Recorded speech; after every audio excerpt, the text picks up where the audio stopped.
All right, all right, all right. Hey, everybody, and welcome back to Misfit Corner Comics Presents. This is the artist Andrew speaking, and we are live streaming. And I am waiting for the video to catch up to make sure everybody, and welcome back to Misfit you guys can hear me okay, and you can. Excellent. All right, well, I sent out an invite to a couple of friends, including Tom, and I'm expecting him to be here any second now. He likes to make a dramatic appearance, and that's fine. But yeah, hope everybody's weekend so far has started off good. Today was actually kind of an exciting day in my family. We had two events, one small and one kind of major, that happened. Get some rest. I will. It's my brother-in-law, Ray. He and I got a trip tomorrow morning, and it's kind of some of the things I wanted to talk about this evening. But as I was saying, my son actually quit not his first job, but his second job, the first time he's ever quit. Today was his last day because he starts back up at the theater next Friday, which is fantastic. We love the idea of going back to the theater, and I am very much looking forward to seeing movies again. So that's kind of exciting. And today was my dad's retirement day. He did 21, 22 years in the Navy, then retired from the Navy, went back to school, got his degree, and then went back to work for the Navy for another 30 plus years. And today he was retiring, which is something a lot of people in the family thought was never going to happen. And so that's kind of exciting there too. I joked with him, and this actually gets us back to movies. I asked him what he was planning on doing because he really doesn't have any hobbies. And I encouraged him. I said, one of the things you like to do is to go to the movies. Now that the theaters are opening back up, go to the movies. Go do it every day. That is exactly what I would do when I retire. I plan to go to the movies every single day because that's something I always enjoy doing. I don't care what movie it is. I just want to go. Ray says, crap, I need to call him. I already called him. He wasn't home. He was out running errands. So I'll talk to him tomorrow. Up. What's up, man? What's up, man? How's it going? It's going good, dude. How are you? I had kind of an emotional roller coaster today. You finally saw your toes. No, I still haven't seen those. Today was supposed to be what eventually became Coliseum of Comics' last day of being open.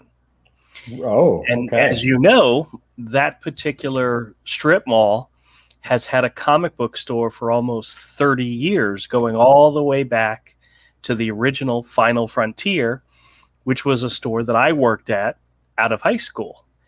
And that strip mall is going to be losing its comic book store after almost 30 years. And wow. I was kind of emotional about it. Mm-hmm. But funny thing happened, because this is the way it always goes. I went in just to look around, and they had packed up a lot of stuff. They still had a lot of stuff out, new comics and so forth. And I was talking to one of the employees, Jonathan, and seeing what was going on. Mm-hmm. And he said that they were going to be open tomorrow for Free Comic Book Day. And tomorrow was supposed to be the first day of their new store, which I just found out is not going to open till Wednesday of next week because the air conditioning at the new store is not working.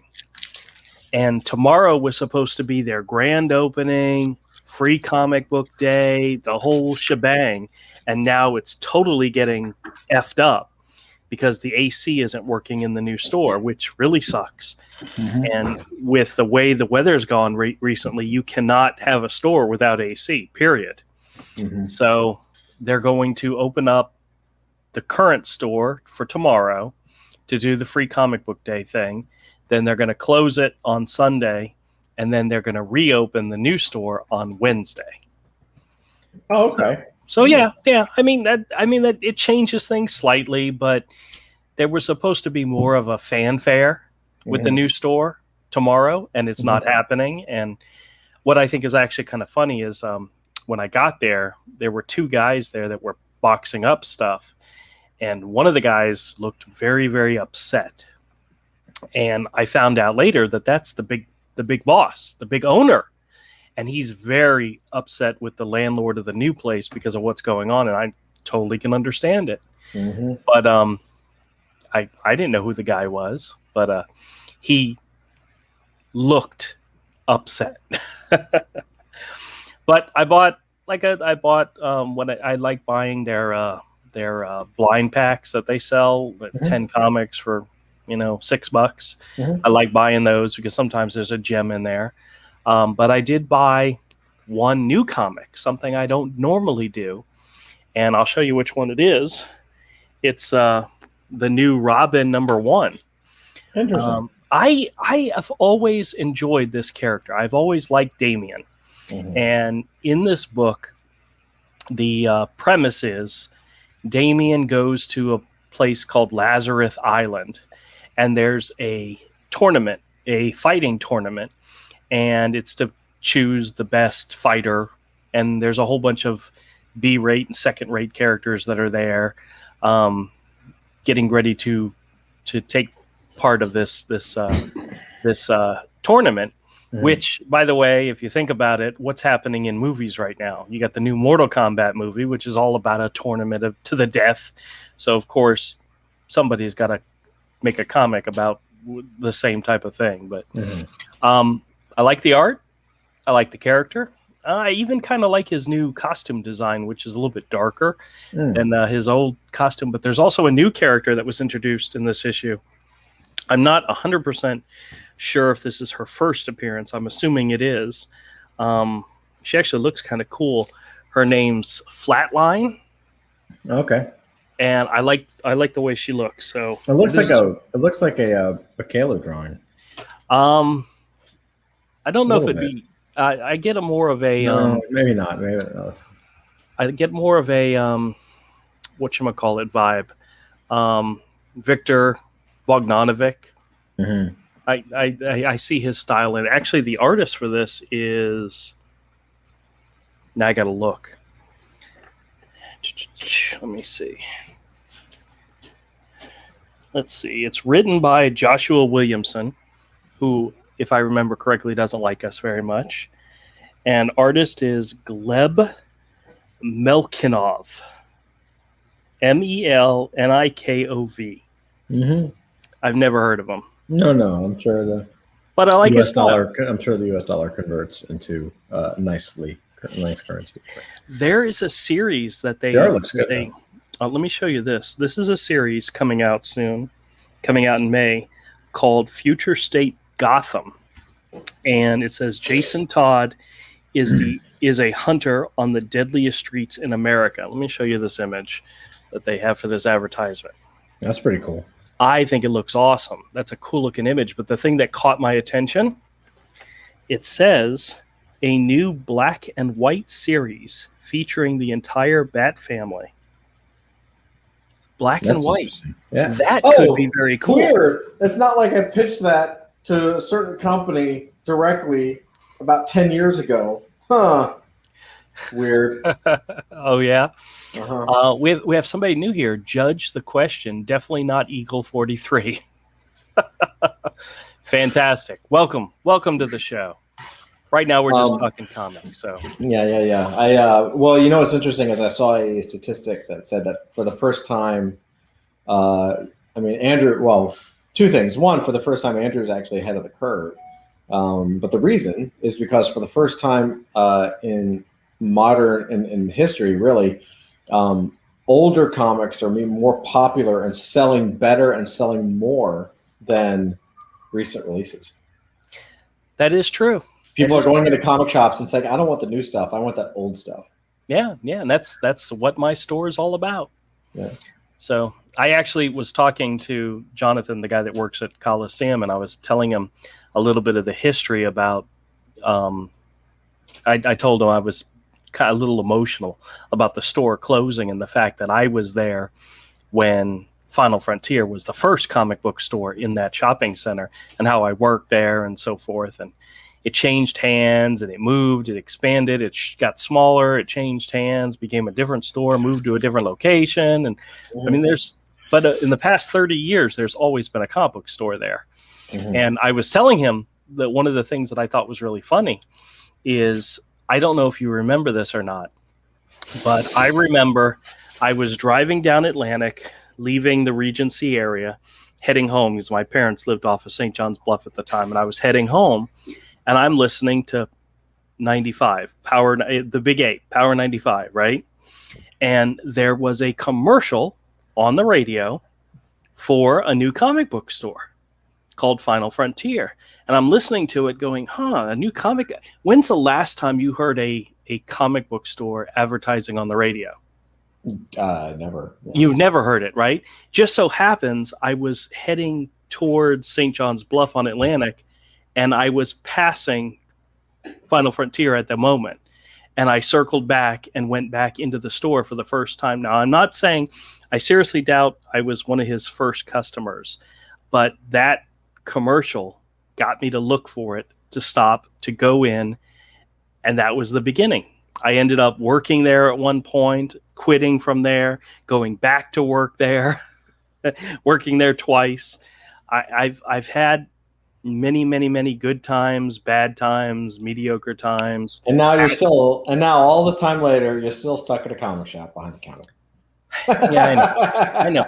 Well, I mean, working at that comic book store is what made me always want to have my own comic book store. Yeah. I remember I have to say, that was so much fun when we would come by after school and you would be there, and like we'd hang out for a while and just like talk shit, and you'd be drawing and we would just hang out, and that was some of the best. And I found out years later how you and Avery and Romel would go there while I wasn't there. No, not a thing. I don't know what you're talking about. It's not a thing. You guys would go there when I wasn't there. You would have one person distracting the other employee that worked there at the time, and you guys would rob them blind.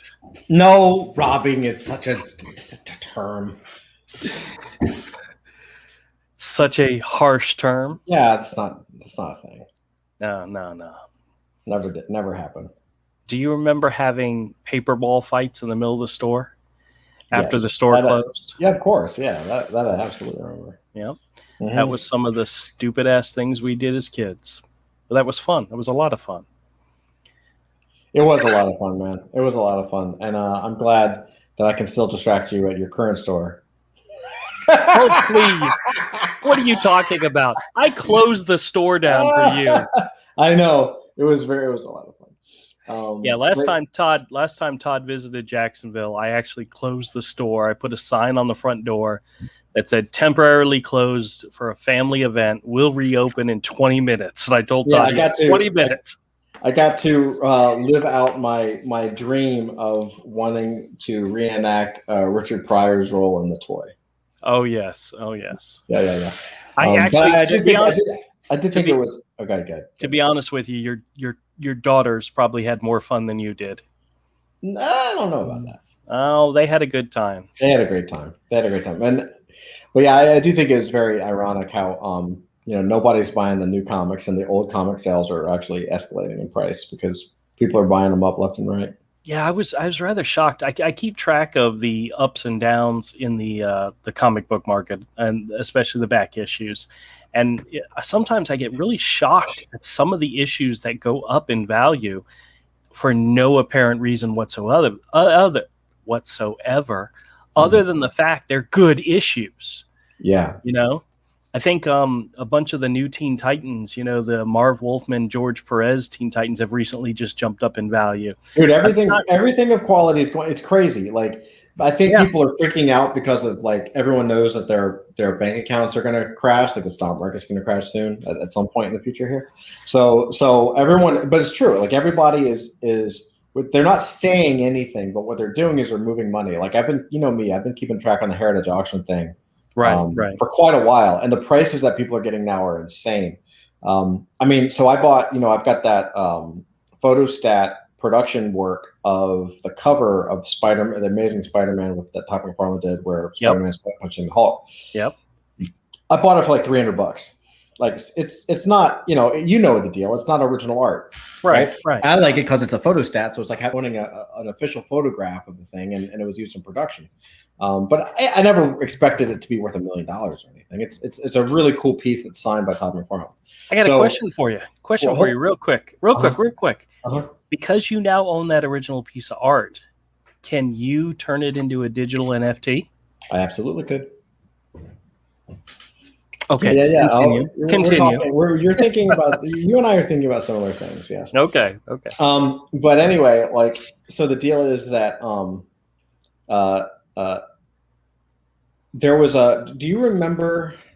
I'm sure I shared it with you. The color guides for Born Again. Oh yeah.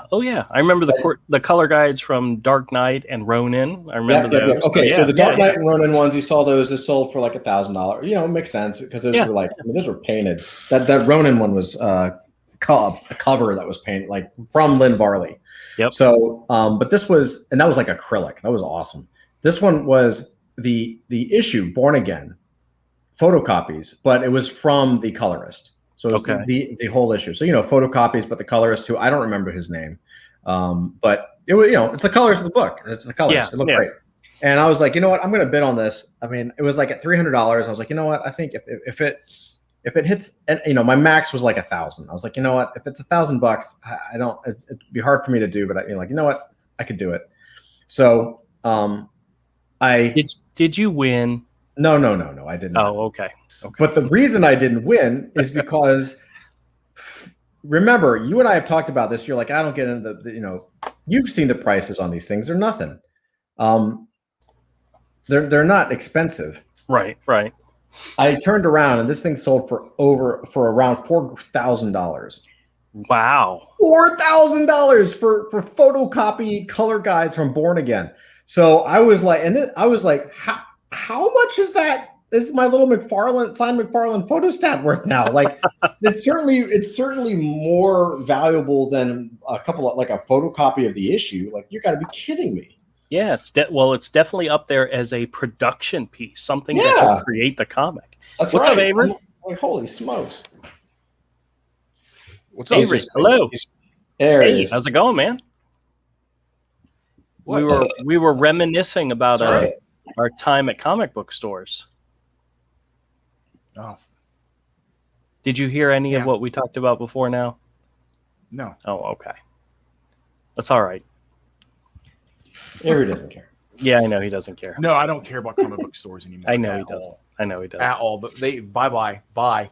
Oh, I did. No, we were just talking about how for the first time ever, old comics are selling better and more than new comics, and then we start talking about Final Frontier and how we used to hang out there and throw like paper at each other. Yeah. And that one time where I did the whole reach around thing with that. I mean, wait. Oh, so Avery, I talked to Mike this afternoon. Today was his last day at his job because he goes back to the theater next week. He's supposed to cover the store for me tomorrow while me and my brother-in-law are going down to the show. And he's not feeling too well. So if he's not feeling well, he's not going to go to the store. So it's just not going to be open till tomorrow afternoon. So if you were planning to go by the store for the very first time because you knew I wasn't going to be there, don't waste your time because he may not be there either. No, I got stuff. Oh, okay. Trust me, there's always more important things to do than go visit me. Oh, I know. Oh, speaking of which, Todd, any update on Heroes Con? Good question. Let's find out. Did you did you see all the stuff regarding New York Comic Con? No, I have not, but Oh, does it have to do with the whole for applying for Artist Alley and the gender thing? Maybe. They did that like 2 years ago. Did they? They did that with that's been like that for a while now. I don't know if it was that many genders, but there was definitely a question in there on what is your preferred pronoun, and there was a list of those and so forth. And it was not you could not put I don't give a shit. You had to answer the question. It was something you had to put in. It was annoying, but I just did it and moved on. But Yeah. All right. That would have had to have been 2019 because that was the last time I applied for a badge or a professional badge. So we got the Heroes Con update. Okay. June 2022. Really? Yeah. Oh, so hard I had heard that because it's not so safe. Whatever. My brother-in-law had heard a rumor or heard from somebody that they may have pushed it to 2022. Yeah. That just means I'm not going to see you this year, or at least until you come down. Well, listen. I mean, this is why, because it's an artist convention. It's not Comic-Con. Comic-Con is companies. Companies are like, yeah, we want to show our stuff. So Comic-Con is happening in October. This says at the beginning of March, we sent out a poll to over 300 featured guests from recent and past Heroes conventions. Of the 200 plus responses we received, 95 of those have stated they would not feel comfortable attending a show in June of 2021, with most adding that they would prefer to wait until 2022. So all the dumbass artists are like, we don't like to make money. They're just terrified. Hopefully Heroes can save money and they have enough saved up to last another year because their comic shop ain't going to be paying for anything. Oh, yeah. There ain't no way.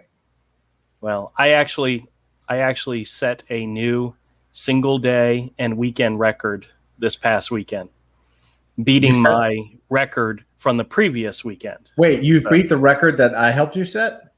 No. I don't count that one. I don't count one particular sale. What? But I was very close to it. Why wouldn't you wait? Why that particular sale was a one-off, something that could not be repeated right now. I'm going with everything else, and I've surpassed it on a day of a day and of the weekend totals. So if you want to know numbers, I'll tell you numbers later. But we keep continue making great strides. We keep continuing of the thing and the stuff. You guys are horrible. You know I have a disability. Quit making fun of me. You guys are as bad as my wife. Andrew, a lot of people can't see their toes. It's not just we're sitting out there eating dinner and we're watching a TV show and my wife is like, will you please shut your mouth while you're eating? And I'm like, I wish I could, damn it. Can't. Oh, that sucks. Yeah, I know. Hey, by the way, I surpassed 700 subscribers on my channel. Oh, cool. Yeah, I did that a couple days ago. Isn't that great? I'm currently at 701, which is fantastic. Yeah. I lost a bunch. Well, that's because I lost. You said I lost. You know exactly why that is. You got to make videos. I don't. Yeah, I don't. You got to make videos. I don't want to make videos. I hate making videos. I have no interest in making videos at all. Then live stream. I don't want to do that either. All right. Well, I don't like it.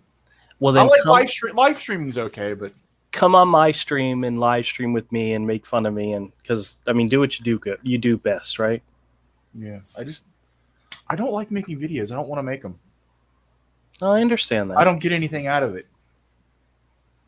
Well, the last couple videos I made a new comic video. I made the new Lego Looney Tunes videos. I made a couple of scam call videos. I still have one great scam call I haven't made into a video yet. It's the one with the Social Security Administration office where I had them on the phone for over 22 minutes. That was a fantastic call. I still haven't made it into a video yet. I'm working on it. It's coming. It's hilarious.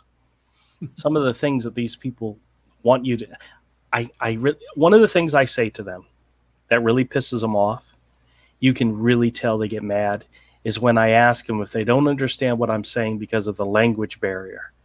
I'm like, is there somebody else there who speaks English? They absolutely hate that because in their mind, they speak absolutely perfect English. I got to figure out a way to, ask them questions about, how do you feel about being banned from flying into the U.S.? Oh shit! Are you guys having a lot of issues with people with COVID over there? And gotta get those into my questions. You're really into making friends, aren't you? Yeah, of course. I told my wife I've had literally over 100 credit card scam calls, and they still call me at least 2 or 3 times a week. And I screw with them every single time, and they still call. They probably like it. I mean, you're probably like somebody's like lunchtime. You know, there's probably like there's like a bounty for you. Well, I told like if you I don't want to say anything. I don't want to do any impression. I was gonna go into an impression. I'm not gonna. I honestly think out of the numerous times that I've made up numbers, that I'd eventually get a number right. You know, by accident would get a number right. And the last credit card scam call I got, I was out and about. I was actually in Target at the time, so you can actually hear the intercom overhead. And so I made up a number, and the guy says, "Well, that's not the right number." And I'm like, "Well, yeah, it is. I'm looking right at my card," which of course I'm not. I didn't even pull out my wallet. And he says, "Well, give me the number again." I says, "I just gave it to," and because I couldn't remember the numbers, I just pulled them out of my ass, so I made them up. So he kept saying, "Well, that number is not correct, so give it to me again." And I'm like, "Wait a minute, if the numbers aren't right, are you sure you're looking at the right records?" And he says, "Yes, sir, I'm looking at your records." I said, "Okay, well then what's my name?" And you know what his response was? What's that? "For security, I can't tell you."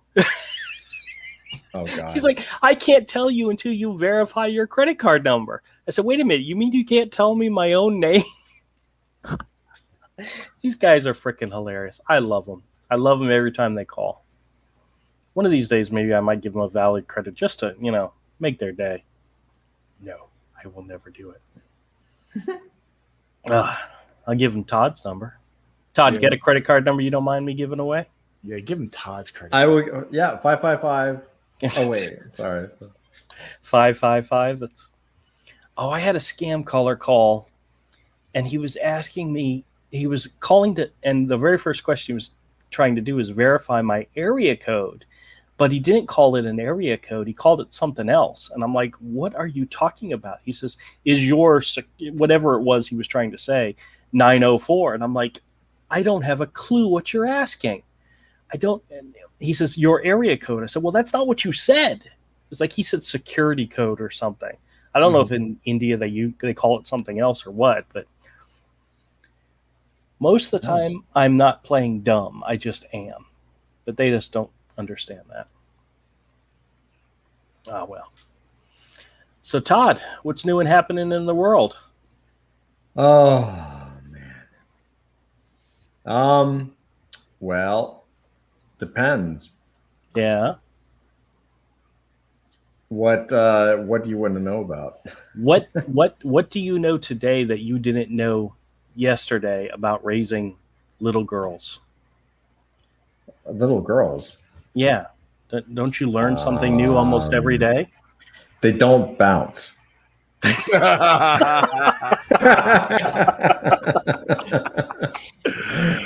Sure they do. You just got to throw them harder. Oh, fair enough.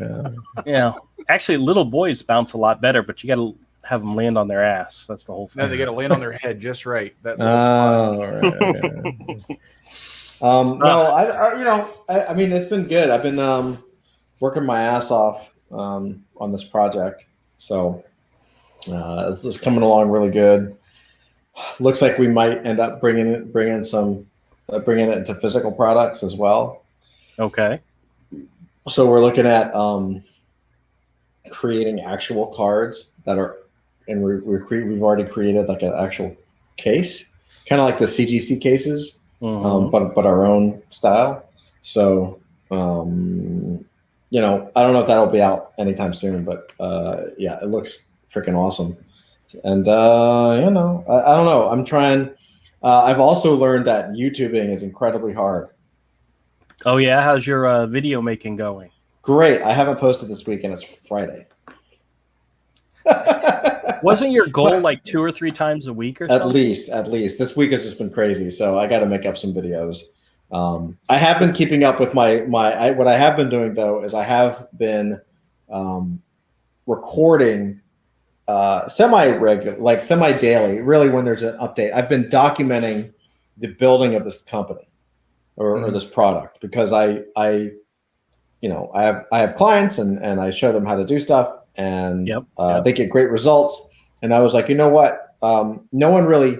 One of the things that you don't really ever see is no one ever shows you. There isn't anyone that's like documented something from the start. Like, I kind of want to do this, but I'm not really sure about how to do it. And then you just kind of like research it and document how to build it and all the ups and downs, and kind of like a real time, like, documentary, it's a startup documentary, but it's not dramatic. I mean, it's just Zoom. You know what I mean? I'm like, oh, here's what I did today. I drew that, or I researched this. But I think if you never know, man. If the thing bombs, no one will ever see it. Right. If it does decently, then it's like, look, you can do it too. Here's every single day, and here's what we did. That's one of the things that always irritates me about some how-to videos on YouTube. Like, I've looked up a bunch of them on SQL writing and Tableau building, and they'll show you something and say, okay, I'm going to show you how to do this from the beginning, and they start to show it to you, and they do something that they assume you already know how to do. That's right. And they skip a step or two, and you're like, totally lost. I have no idea where you went or what you're doing.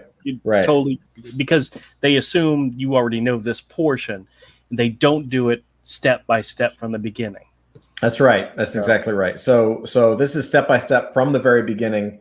As long as I have an update. There's some days where I'm just like I'm in meetings, or I don't work, or I'm working on something. I'm not going to like shoot a video and say, well, today I read some articles. Like, I'm actually showing work. I'm like, okay, today I completed the front of the card, or today I completed the back of the card, or today I'm making a list of all the people that I want to contact for this launch. So I'm actually like showing the work. So it's one of those things. It's kind of a shot in the dark. It's like, well, I have a track record with launches. I have a minimum that I usually hit. So I know that I can make sales on this thing. I can't say that it's going to be successful in any financial terms, but I know I can make sales. Like I absolutely am positive I will not have zero sales. So assuming that I have anything over zero, it's like, well, then this could be something that people could really enjoy and could really learn from. Yeah. Because it's one thing if I show, I think it could pair nicely with the stuff that I teach, like the course that I already have and that is selling fairly well. It's like, well, here this is me saying, do this, do this, do this, do this, and the reason why people listen is, I know what I'm talking about, and it's pretty obvious. But above and beyond that, I have social proof, right? I'm like, I've worked for these companies and worked with these people. And then I have clients who are like, yeah, no, this shit works. So I can add to that by saying, yeah, not only do my clients say it works, but I'll show you that it works. And you can, here's 80 short little videos, over the past 80 days or 90 days. And here's how we built something from nothing, So I don't know. That's kind of what I'm working on. What's so interesting, if you think about it, there is and I'm not sure if this was Marvel and DC. I noticed it more in Marvel, where there was a time where every single issue, especially of like Spider-Man or something, they would somehow at the beginning of each issue would retell you Spider-Man's origin, how he became who he is, how he got his powers, the whole thing. And every issue retold his origin. And it always frustrated me as a collector, but I understood it in the fact that this comic that I'm holding in my hand is somebody else's first comic. Right.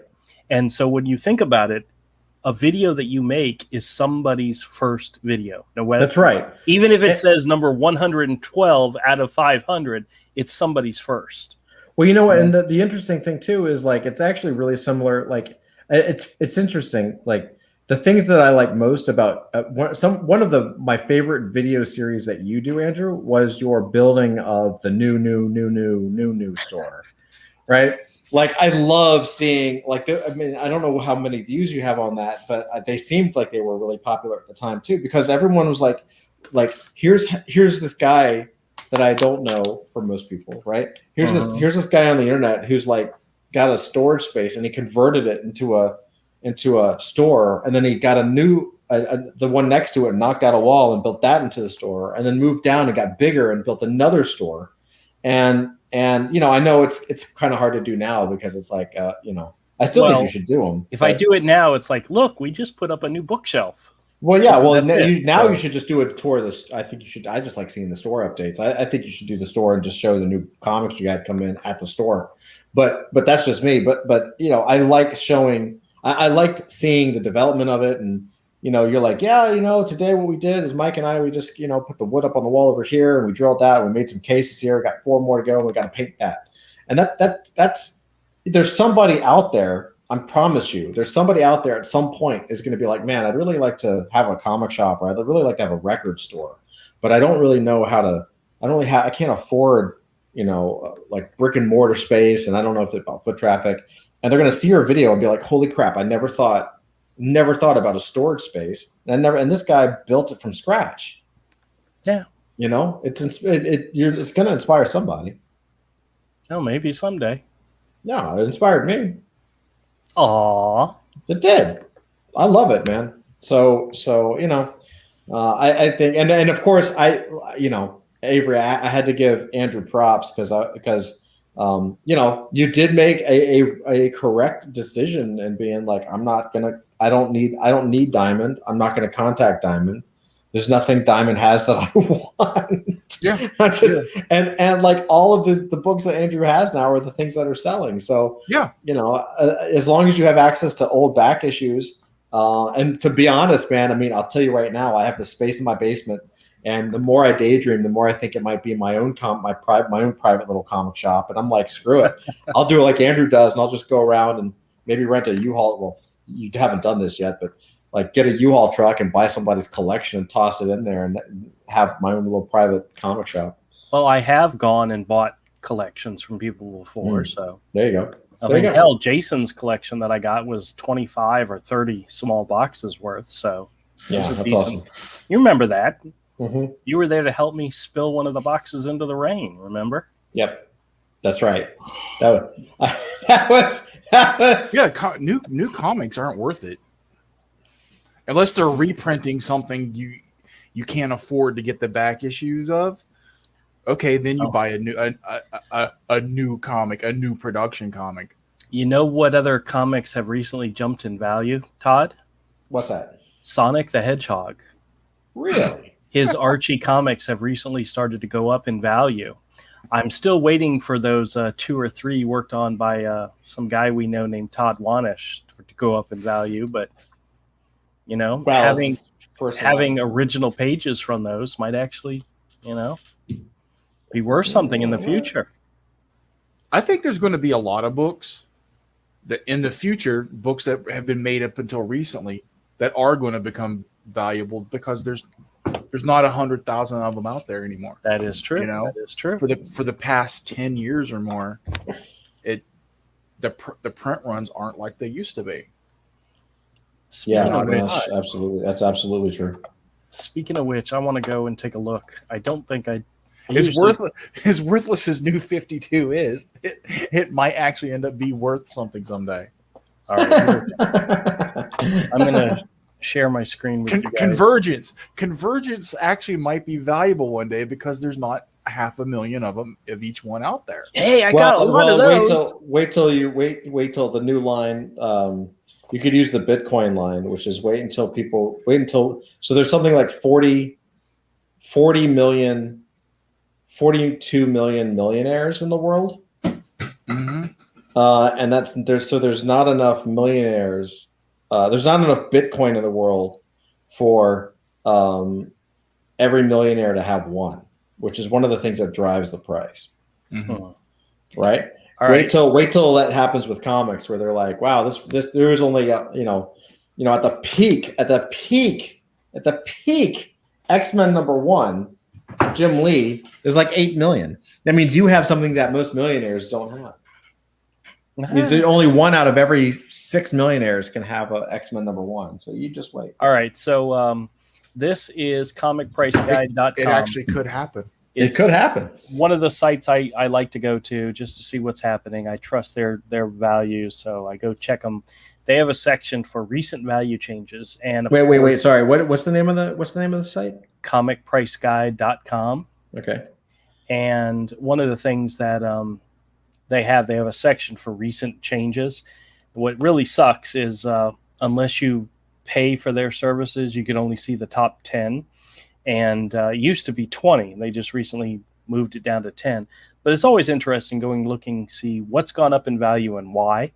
Marvel Comics number 70, go 72 is $65. We're going to look at it in just a minute. We're Good gonna go Lord. order. Son of a bitch! I had all of these, dude. We have Batgirl number 73. Oh, this is man. pre-New 52. This value went from $3 to $5. It's the final issue in the series. No clue why it would go up in value, but it did by a few bucks. Next up is Batgirl 50, first appearance of Ryan Wilder, who I have no idea who that is. But this is actually the recent issue number 50. Joker War, Collateral Damage, first appearance of somebody. But it went from $5 or $6 to $11. Angel Love number 2. I remember this series. Let me see. You remember this series? Angel Love? This is the first issue? No. I have no idea. But issue number 2 just recently went up in value. But what's actually funny, this one went up from $0 to $3, which means they just established a price for it. So technically, it didn't go up in value. It got assigned a value. So technically, it's not an increase. Marvel Comics Presents number 70. Oh, I can't see that number. 72. 72. That's the first Weapon X. God, That was a gorgeous series. Yeah, It it was went absolutely. down in value. It went down from 100 to 65. Good. I'll pick it up. Assholes. Damn, I got to double check. I might actually have that issue. Teen Titans number 6, The Origin of Raven, went up from $12 to $13. I'm fairly certain I have that issue. Teen Titans number 7, The Origin of Cyborg, went down in value. Went down from 10 to 9. So did Teen Titans number 7. Oh, that's the same one. It's got an A and a B, or a B. One is probably newsstand, and one, yeah. New Teen Titans number 1 went up from 45 to 70. I have a pretty good copy of that. I have it set aside to be graded. But it's the first appearance of Raven, among other things. So very cool. Teen Titans number 4, which I believe I also have as well. First appearance of Ariel, Raven's mother, and cameo appearance by Trigon.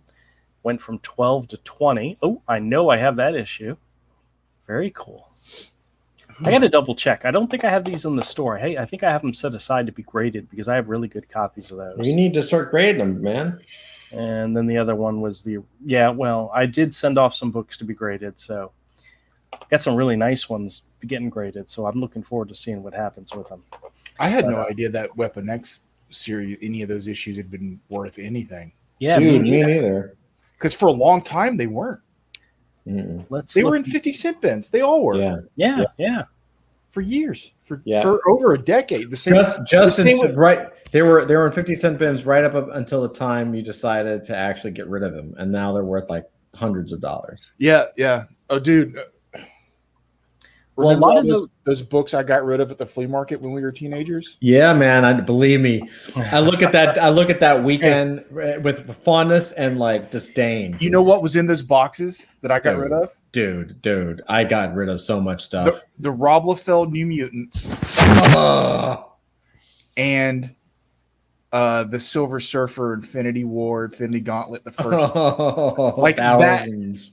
that era of Silver Surfer, all Okay. around Infinity Gauntlet and before it. Well, it looks like the only other one that's worth some money is issue 73, which was the second part of that story. Mhm. It's worth $10. But then Right everything else 74, which has a gorgeous cover. Yeah, that original art sold for like a fortune. 75, 70. Yeah, 77. That's one of my all-time favorite covers, and we saw it at Comic-Con that one day. Remember? Dude, I wish I still had that Brian Stelfreeze page. That was from know. the short story in one Oh, of those. I know. Look I at had that. to Look how I had to so sell cool. that page one time. Needed money is the only thing I had of value. I know. No one was buying my work. I know. I may, if I am blessed with financial resources, I may start picking up graded comics. I feel the desire to start buying graded books. I think those are the only ones of this entire series that are actually worth any money. I don't really want graded books. I just want to be able to buy books when I find one I want. Like, that Barry Windsor Smith monster book. Oh, I saw that. I saw that in the store today. Really? Oh dude, my I god, wanna it's a get that. huge hardcover. It looks Yeah. gorgeous. I had no idea it was coming out. It looked great. Yeah, I'd love to have that. I'm looking at another one of his books, Opus. Opus is good. Oh, I had. That's $100. That's over $100 now for that book. Is it? Really? I think I gave Andrew Opus 1 and 2. Yeah, and I gave them to Ayla. Dude, those books are like that. Book's like $100 now. She has them. Shit. She Of course has it them on is her because I book- gave it away. She has them on her bookshelf right now. Yeah, I gave him Opus 1 and 2. That's Why? funny. Why would you give those to Andrew? I don't know. Because he knew I knew somebody who would absolutely adore them. It makes no sense. But oh well. And people wonder why I hate everyone. No. We know why. We know why. So since there's only one person watching, it's probably one of you guys. I want to show you something cool. It's not me or Avery. We don't care. So Why would we watch you on YouTube if we're here watching you live? We're not here to stroke your ego. I mean, I'm watching us on. well, then you're the Maybe one it's that's me. giving you. Maybe it's me. Yeah. Golly. Okay. Well, it Good. just went up to 2 viewers, so now somebody else is watching. But All the your bottom line is- wait. I'll take care of that. All your viewers suck. That's So one of the comics I got this evening that's in my stack to showcase because I'm out of bags and boards is the New 52 Justice League of America #2. This is the David Finch did the art, but this is the black and white variant. Turns out this is a 1 in 100 variant. It's worth about $45. Oh my god! You Nice. got it in the So- 50-cent bin. No, I paid a little bit more than that, but I didn't pay that much more. That's awesome. But yeah, that's one I'm definitely thinking about sending away to get graded. Just because it's not because of what it is, it's because of the rarity of it, Mhm. and it's a provable rarity. I don't know if that's even a word or a term for comics, Sure. but it's something that everybody knows, or at least can find out that it's 1 in 100. So it's 1 in 100, and probably not all of them are. At least one of them, Murphy's Law, has been destroyed by an accident. well, 1 in 100 doesn't mean there's only 100 of them. It means, But how many are printed? Those are in low thousands. yeah. Well, Wait, I don't understand. What 1 in 100 would mean it would be 1 out of 100 printed, correct? right. So That's if what it there's- should be. So if there's 100 copies of this book printed, one of them is this black and white variant. Got it. But there's 1 in 1,000. 100. 1 Right, in so 100. Yeah. If there were 1,000 of them, there'd be 10 of them. If there were 10,000, there would be 100 of them. Got it. And I don't know if there was 10,000 of this book. Probably 20 to 30,000. So there may only be 300 of them out there, That's awesome. which is kind of cool. Yeah. In Murphy's Law, at least 1 or 2 of them have been destroyed by some kind of accident. Oh yeah. It's Plus it was during the time when Diamond was distributing, so I guarantee you. Diamond yeah, was exactly. You're lucky to get anything in any decent shape from Diamond. Damn. Dude, I've looked into boxes that have come into comic shops as they open them from Diamond. It's like that is not accept. I've worked in a warehouse. I've worked in distribution. Yeah. What I saw, the way they pack stuff, completely and totally unacceptable.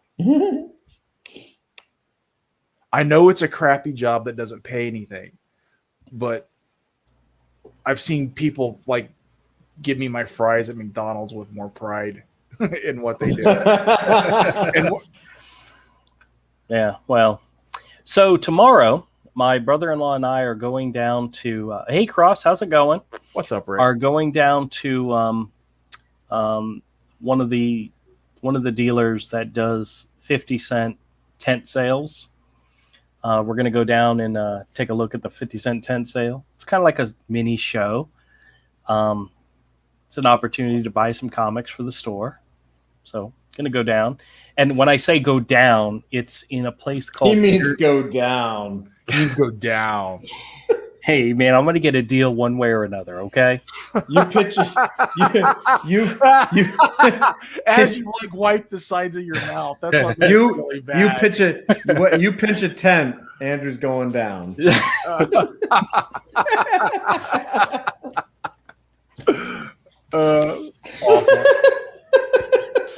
You know, we absolutely got to do another bleeping show.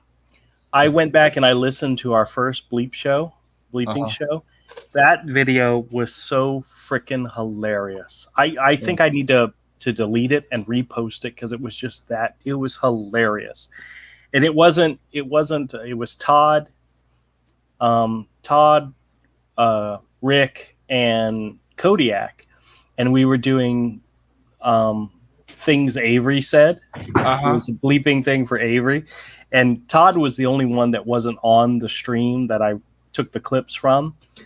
Oh my God, it was just freaking hilarious. If you guys get an opportunity, go back and find that original, the first one. I was watching it the other day. I think it's like a 20-minute video. I'm 5 minutes into it and I'm rolling. I just could not help myself. It was so hilarious. So we've got to do one of those again. And you guys help give me material every single time I see you. Well, I can share after, I guess offline because I can't, it'd be a YouTube video, but I can share with you something that'll make Avery say. I just recently discovered the comic genius of Bill Bailey. So you probably don't know who Bailey. he is. Yeah, yeah. The name I'm doesn't not- sound familiar. I'm not Yeah. familiar, but Yeah, I might will. recognize the work. Once we don't look it up. Once we end the call, once we end the call, I'll play something, and I know Avery will just die because I'm freaking doing it right now. don't do it, dude. You're an asshole. God, ruin everything. I'm kidding. I don't care. There's You ruined everything. There's Bill Bailey, the comedian, Bill Bailey, the American dancer. Yeah, it's the American Dancer. That's exactly what I'm I'm trying sure. to say. That has to be it. All right. I didn't put comic or artist in, so He's- what the bleep for? Yeah, that's right. Oh, well, guys, I think we're going to go ahead and wrap up. I have got to go to bed early because I got to be at my brother-in-law's house by 6. So I got to get a good night's sleep. Actually, he was the very first person to comment, said, get some rest because, hey, wait a minute. What the hell am I talking about? He's the one driving. I can sleep in the car. Sure. I'll keep him awake with my snoring. Wonderful. But I don't snore. You guys know that. I don't snore. Oh. You certainly don't snore once we've put that pillow over your face. Oh, wait. Man, we have so many traveling stories we could tell. I think that's one of the 10 ways to tell Andrew's falling asleep behind the wheel as he starts to snore. And he will while driving. It's true. I've only done that once. God damn it! You've done it more than once. Oh, well. You've done it more than once in a night. I'm still reminiscent of that one trip you and I made in which I told you a story, and you slept through the entire thing. Yes. Do you remember that?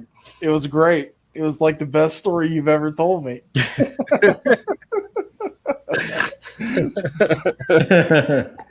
I just love the fact. I still think the best thing is like, and people think I make it up, but I'm like when we were driving back from New York Comic Con with Ramel, and he fell asleep in the car as we left the convention and woke up in Florida.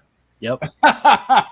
Well, he was also sick. At his He was door. also sick. Yeah. Yeah, but he did not wake up. Like He did not it was wake a up. full how many hours is that trip? Like It a was- full 20 yes. hours. At least. And we stopped to get food. We stopped to go to the bathroom. We stopped to get gas. He did not wake up. Yeah, it was He pretty slept awesome. the entire way. What show were we leaving? Oh no, it was just me, Todd, and Oh. Ramel. It was the first New York Comic Con, Oh yeah, you the very first one. Yeah, yeah. He was sick and crashed and didn't wake up. That's for that 13, 14-hour drive. Or more, yeah. And then the funny part was we got to his apartment. He couldn't find his house keys. He couldn't find the keys to open the door, and he was freaking thinking he left the keys in New York.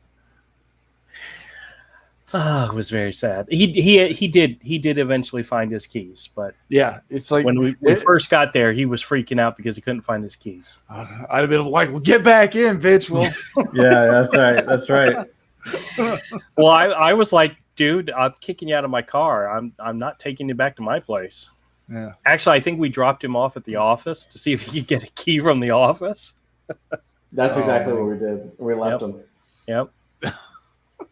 He had like the flu. It was like hard. He got hardcore sick after that. Oh yeah. Oh yeah. I was like, Oh, you got my the God. con creds and that. I was like, well, it's because you haven't built up a con crud immunity like Andrew and I over decades. Or Yeah. you too, Andrew, like decades. That was the first show that Todd and I met the guys from Comic Geek Speak, Mhm. and that was also I met Peter Laird and got Oh, yeah, that's a right. turtle sketch from him. Yep. That's right. That's right. Yeah, that was Yeah, awesome. Yep. That was All right, hang up. I want to show you some shit. All right, everybody. Thank you so much for coming to the show. Appreciate it. Rick, I hope everything's good. Ray, if you're still there, I'll see you in the morning. Judge the Question, who's definitely not Eagle 43. Thank you very much for coming by. I may make a video about our adventures tomorrow, so that might be cool. All I right, can't everybody. believe he's actually about to hang up. If I knew it was this easy to shut down the damn show, would have done it years ago. Oh, it's Just hang up. Just shut up and hang up. If I didn't have friends like you, who needs enemies, you know? And Yeah, then who needs it? and then- Who needs enemies? enemas? Who needs enemies? Good night, everybody. Have a wonderful weekend.